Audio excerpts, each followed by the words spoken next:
नमस्कार, स्वागत आहे तुमचं महाराष्ट्र दर्पण 24 या न्यूज चॅनलमध्ये। घनसावंगी तालुक्यात कपाशी पिकाचे नुकसान, मंगू जळगावातील शेतकरी हवालदिल। जालना जिल्ह्यातील घनसावंगी तालुक्यातील मंगू जळगाव परिसरात मुसळधार पावसामुळे शेतकऱ्यांचे मोठ्या प्रमाणावर नुकसान झाले आहे।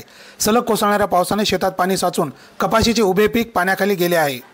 शेतकऱ्यांनी मोठ्या खर्चाने घेतलेली कपाशीचे पीक नुकतेच उभारीस येऊ लागले होते, मात्र पाण्याच्या तळ्याखाली गेलेले पीक नष्ट होण्याच्या मार्गावर असून शेतकऱ्यांची चिंता वाढली आहे।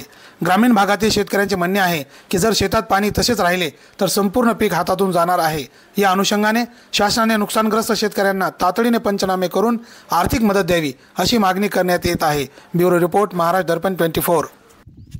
मी अर्षद बागवान, मंगू जळगाव, ता घनसावंगी जिल्हा जालना। मध्यरात्री जास्त पाऊस झाल्यामुळे आमच्या शेतीचं नुकसान झाला। आमच्या 3 एकरचा कापूसचा प्लॉट आहे, दाखा थोडा।